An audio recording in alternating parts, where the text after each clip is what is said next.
This morning we're in the Gospel of Luke, chapter 1, as we again turn our hearts and our focus to the reality of the love that's represented in the birth of Jesus in the world. And we're going to begin in Luke chapter 1, starting at verse 39, where it says, "In those days Mary arose and went with haste into the hill country, to a town in Judah. And she entered the house of Zechariah and greeted Elizabeth.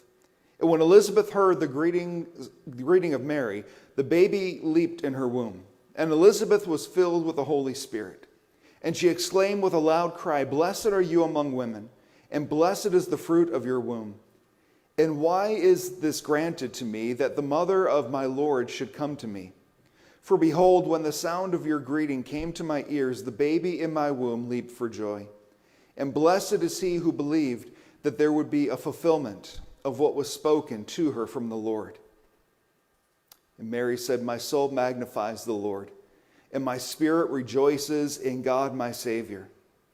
For he has looked on the humble estate of his servant. For behold, from now on all generations will call me blessed. For he who is mighty has done great things for me, and holy is his name. And his mercy is for those who fear him from generation to generation.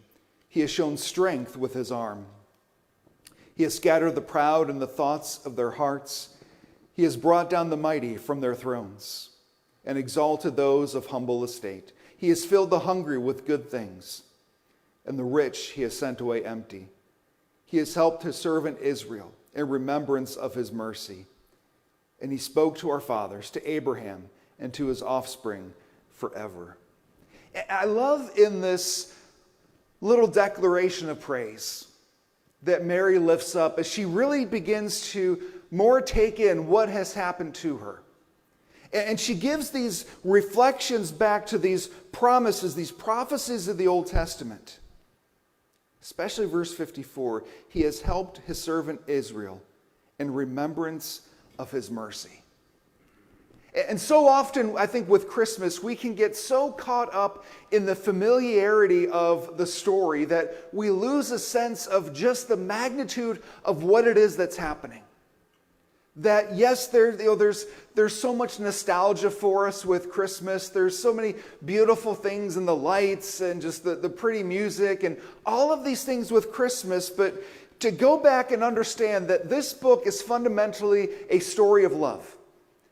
That we go to the book of Genesis and we see God creating everything and declaring that it's good, and creating Adam and Eve and declaring that it's very good.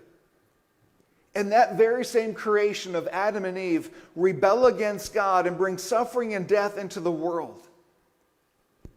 But even in that moment, God already establishes this promise that the serpent who led Eve and then Adam to take of the fruit and sin, that he already pronounced punishment upon that serpent, because God from eternity past had a plan in place to redeem his fallen creation. And then the same God, as the people of Israel progress and they become a nation and they multiply, that God pulls these ragtag group of nobodies aside and declares, "You're going to be my chosen people. We are going to live in covenant with each other." And the people of Israel faithfully and continually make a mess of that covenant. Over and over, they are testing God's patience. They are rebelling against God. They're complaining against God. And every step of the way, God is faithful in his covenant love to Israel. And all along the way through this journey of this covenant, God continues to make these promises. I'm going to send a Redeemer. I am going to send a Messiah who can once and for all do away with the consequences and the fears of the fall and the fears of sin. And think about the reality of that. That no matter how many times the people of Israel make a mess of their covenant with God, God continually turns his heart back to the people of Israel and says, "I'm going to continue to love you. No matter what you do, no matter how bad you mess this up, I'm going to continue to love you because I promised to." Not because they deserved it. They didn't deserve it from day one. Israel didn't come before God with this resume of, here's why we should be your covenant people. If they did have a resume to submit, it would have been the very worst resume submitted. If you've ever been in the process of hiring or reviewing applications and resumes, when I worked at a bookstore, I was one of 3 managers, and we'd get applications in, people wanting to get a job, and there'd be some that were, it's just a retail thing. It wasn't that big of a deal, but at least make a presentable application. There are some that look like they have been folded up in someone's pocket for 2 weeks, and then they dump some coffee on it, and then they crumble it back out and they scribble out the information. That's Israel's application to be God's covenant people. Folded, wrinkled, smashed, crumpled, coffee stained. God says, I want a covenant with you guys. I want a covenant with this nation, with these people. And I'm going to love them not because they deserve it, not because they earned it, not because they've done anything to warrant it, or not because they've done anything to stay in that love, but because I promised to love them. And so I'm going to keep loving them. And one day I'm going to send a Redeemer.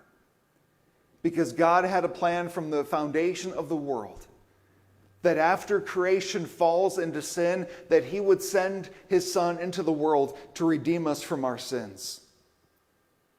And Mary gives this exclamation of praise as she recognizes that all of these generations who have been longing for the Messiah, who've been waiting for the Messiah, finally now the reality sets in that of all people, she is the one through whom God is going to fulfill that covenant promise he's made for generations.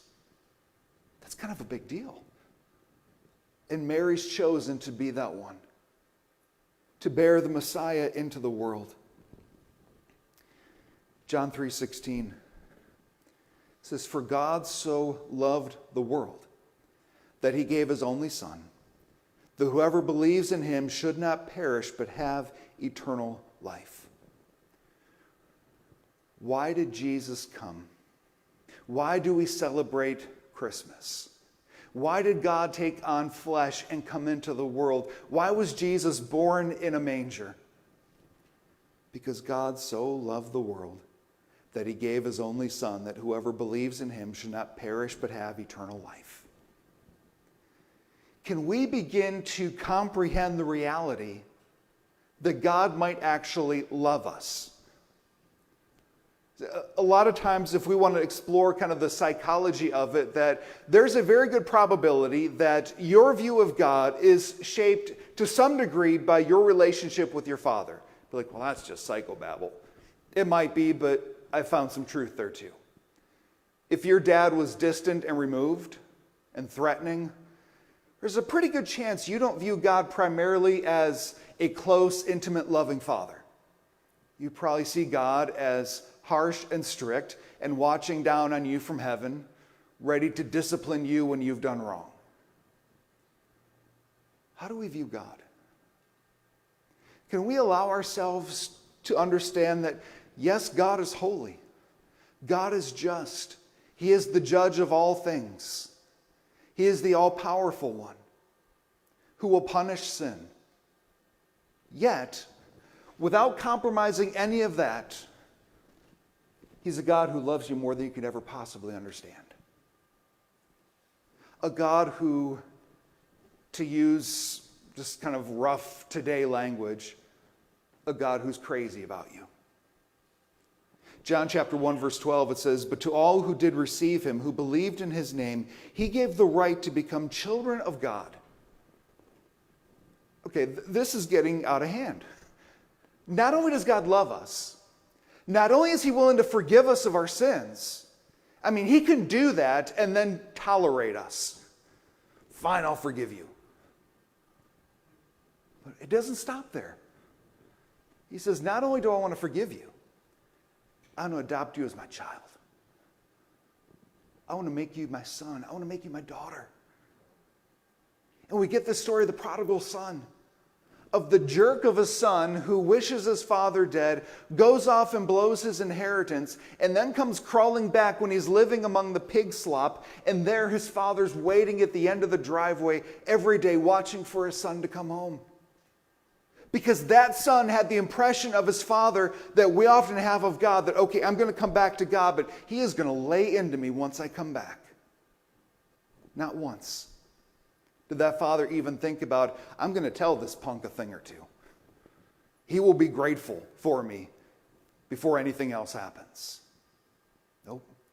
Kid doesn't even issue an apology. And the father's, I'm so glad you're back. I don't care about the money. I don't care. All I care is that my son is back. And so we're going to have a party. Romans chapter 3, verses 10 through 12. No one is righteous, no, not one. No one understands, no one seeks for God. All have turned aside. Together they have become worthless. No one does good, not even one. So what does that say to us? That says that we are right there alongside of Israel. Our resume as to why God should love us is that crumpled, folded up, coffee-stained resume. Paul's saying here, there's not one of us who has a resume that would warrant God's love.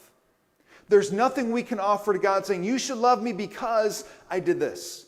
You should love me because I did that. Did you ever grow up with that mindset of, I'll get my parents' love and approval if I get good grades, or if I'm the star of the football team, or if I'm the most popular, or if I get a good job and have a good career, if I'm financially stable, then mom and dad will be proud of me and approve of me. What Romans 3:10 through 12 says is, there's nothing you can ever do.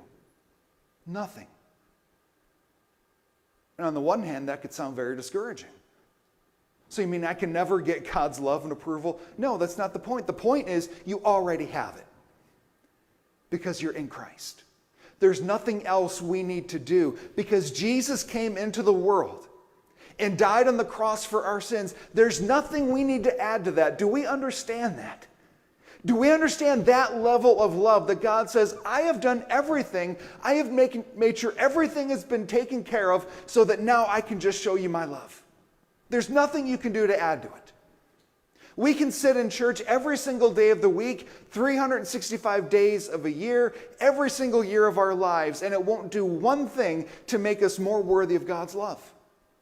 You can fast and pray 3 hours every single day, and it won't do one thing to make God love you anymore. On the flip side, you can be a bumbling, stumbling Christian just barely trying to make it. And it doesn't diminish God's love for you one bit.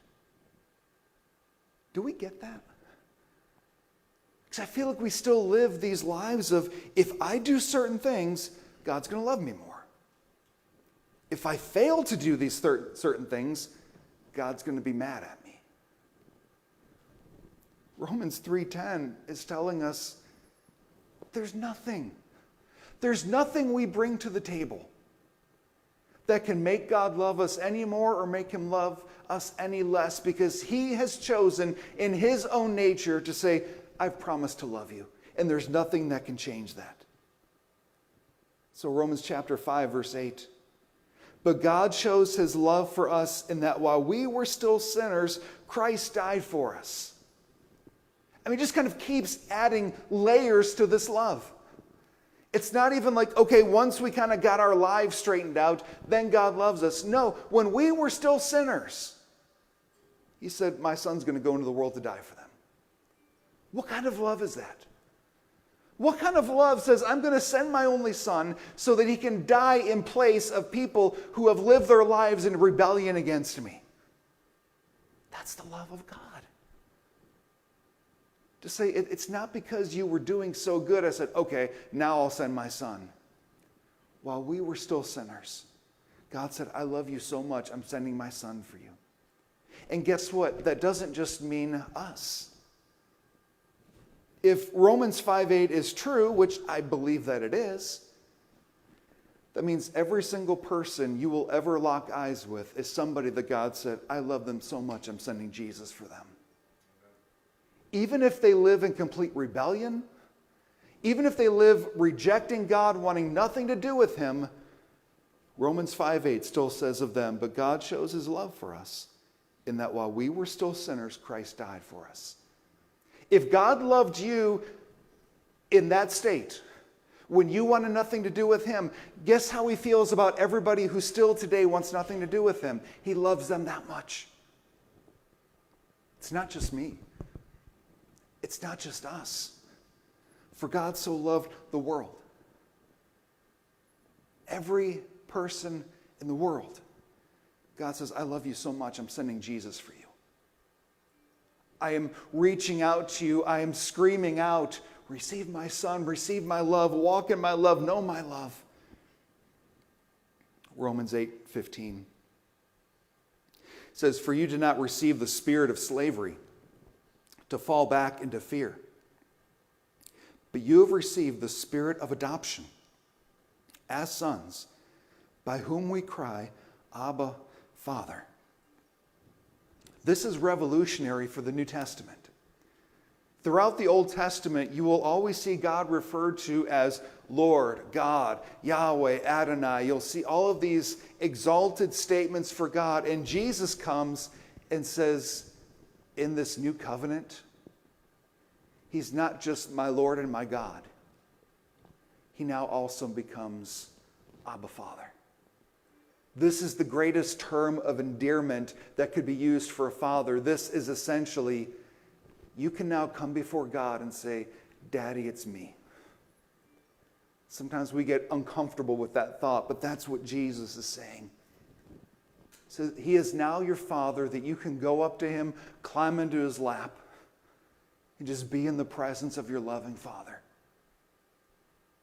Can we understand that as we celebrate Christmas, in all of the beauty that goes along with Christmas and all of the songs that we know so well and the lights and just looking out through your neighborhood and just seeing how beautiful everything is in the midst of giving gifts and receiving gifts and eating together as families, in the middle of all of that is a moment in history where God says, let me show you just how much I love you.